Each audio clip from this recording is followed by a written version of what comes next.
Hey guys, it's Imperial Silver here today. So today we're going to talk about how coin taking is going to make you rich. And right off the get-go, quick disclaimer, it's not going to make you rich fast, but I think it will make you at least wealthy in the long term. So I just want to start with that. If you're looking to get a rich quick thing, this probably isn't the hobby for you. But if you want to get wealthy when you're older in a couple years or just be better off, I think this is definitely a hobby that you can look into. And the main thing I'm going to start with, I'm just going to show you guys. This is my junk silver here. We're just going to kind of look through it slowly. Ooh, that doesn't really focus that well, eh? There you guys go. And this is going to talk about, as we kind of go through it, why I think it is the hobby to get into to, become wealthy later in life. The first thing I think that you really have to take into consideration is just the skills that this hobby tends to promote. If I go to my local coin store and I ask to buy a walker, I'll probably be presented with a couple, maybe this one, some there's a nicer one, and like maybe a really nice one after that. And they'll offer me like different prices, maybe they do this one for 10, that one for 15, that one for like 30 or something. Um, and right off the get go, you have all these different things happening. One, you're looking for a good deal, so it immediately starts making you look for good prices instead of just, willy nilly buying like all of these for $1 million, because that's just you just see them. It's not coin collectors don't tend to just buy stuff unless it's a good deal for them. They'll occasionally buy overpriced, but most coin collectors, you'll look for a good price on something. That's kind of why we do it. Otherwise, you can just buy as much as you want. If you're rich, billionaire, go for it. But most of us just tend to buy stuff, as the prices work for us. So that's the first thing. The second thing is, okay, so I decided to go with this one for $10. I start to haggle with the coin collector. Haggling is we're not haggling. I know haggling is a frown, but it is haggling at the end of the day. Making deals. Maybe I buy this and the Franklin, and I get the Franklin for $2 off or something, like haggling is a big part of the industry, and I think haggling is like a pretty important part of life. Like if you go to buy a car, are you just going to take it for full price or haggle your way down? All these start to add up with just doing the stuff that the hobby is really well known for. Like it also teaches you a little bit of different languages if you do foreign, so that's also something. Another thing is, if I buy, let's just say this right here, right? Let's do this little lot of coins. I want to collect only American stuff, so I don't want to collect this German stuff. Heck no, I don't want to collect this Philippine stuff either, or this Canadian stuff. This is gonna take me a sec here. So I'm like, okay, I'm gonna keep all of these, right? But I don't want these. What do? I can sell them to a collector or something, or I can sell them off to people. And then we start getting to the other side of this. You're selling stuff. Like I didn't have any interest in selling coins when I got into the coin hobby, but I've made it like a decent little side hustle for me, where I'll sell the odd coin I don't really care for anymore or anything. So that's something that I think is also good. It's like kind of just getting that like salesman atmosphere, like looking for good deals, haggling but into good deals, and then selling stuff. I feel like these are all pretty intrinsic in the hobby. There's other stuff too, like being careful with goods, documentation. I think there's a lot of things you can learn from this. Watching for fakes. Some of these are a little bit harder to transfer over, but overall they're pretty good. You could even say like stock market. You can learn a lot about the stock market just looking at the silver and gold. That's it. If that's all you started with, that could teach you the rest about the stock, the stuff. That's another thing. Coin collecting teaches you about the economic history. So, for example, I don't really have a good coin for that technically, actually, on my table, do I? I might. Not on my table. Maybe I do, actually. I do have one. It's actually a pretty nice one, too. Steel nickels. So you can see that some resources get rare in history during certain parts. So during wars, or maybe you're looking at like economic problems. So with like Germany, this is for Reichspfeffig. This is coming right out of their huge recession period. you can kind of learn a little bit more of the economy. I'm not going to say you're coming out like an economic whiz or anything, but it's definitely something you will be a bit better at because of the way this hobby works. Like you're going to learn about the history of coins and economy because they're part of the economy, right? You're not going to find silver past 1970 really anywhere in circulation. I think Mexico made a little bit. And that's like stuff you need that'll teach you stuff, percentages.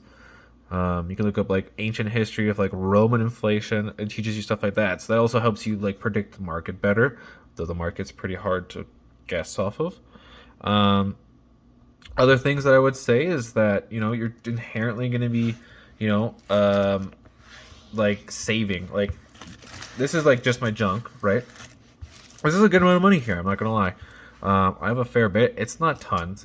It's like an okay amount. I don't do a ton of junk silver.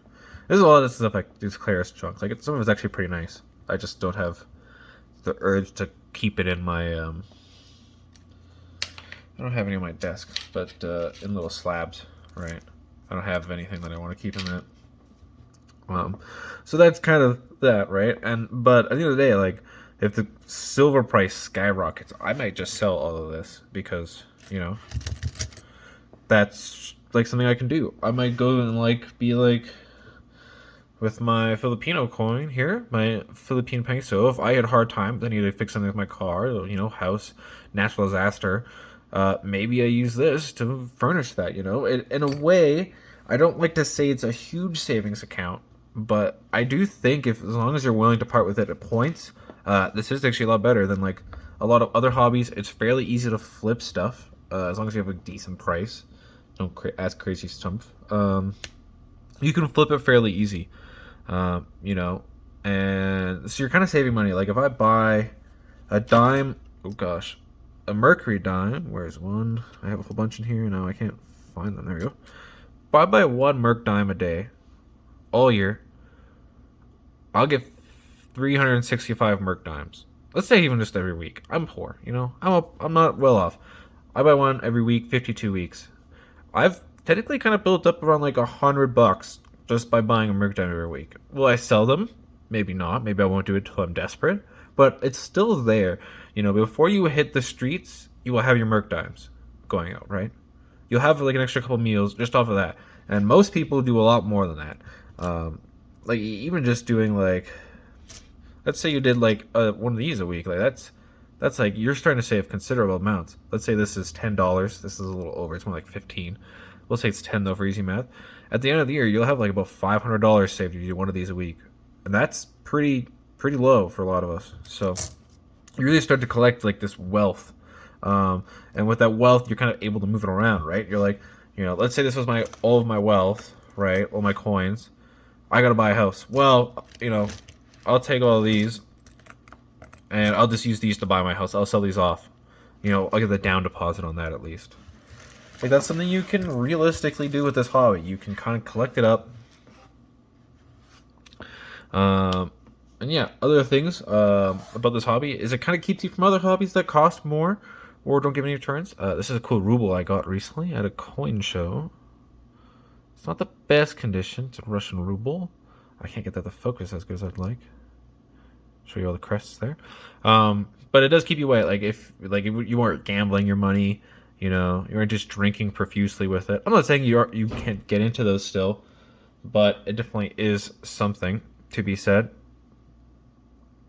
So yeah, and like it gives back a return on like a lot of those. Another thing is it does make connections. You can definitely meet people in like the coin hobby and make business relations. There's a lot of business owners in the hobby, so you can use that to your advantage.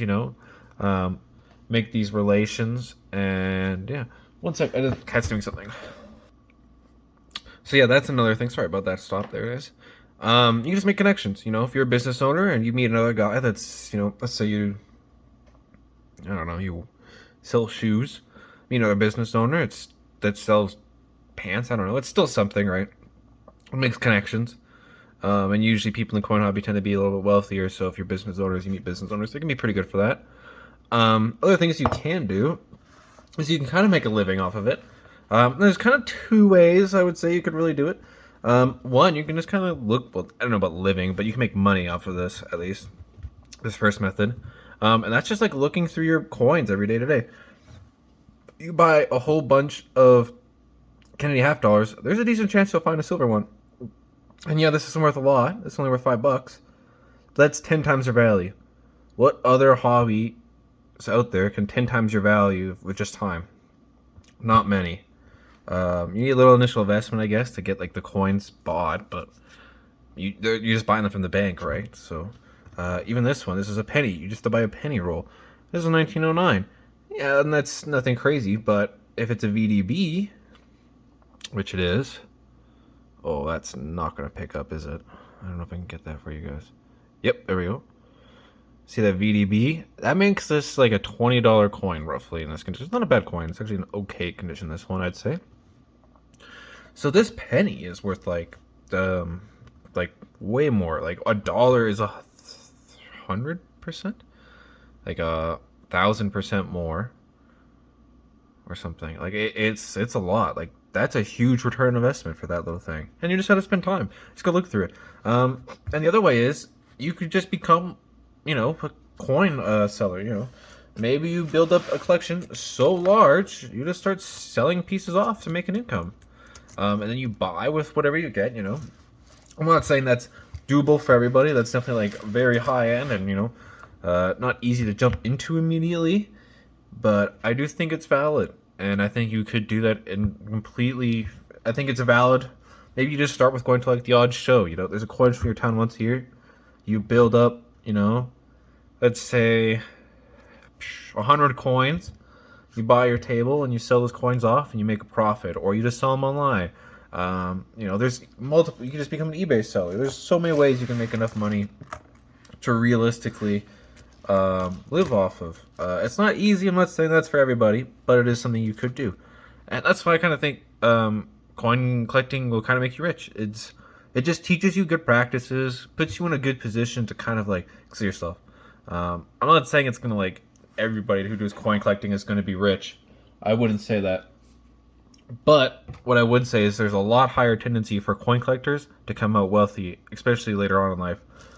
Just because, if you collect this every year, $10 every week, and you buy a coin, that's going to add up. And yeah. Tell me what you guys think, if the coin collecting is a good hobby to get into, why you think it's maybe a good hobby to get rich. And yeah, until next time, guys, keep collecting.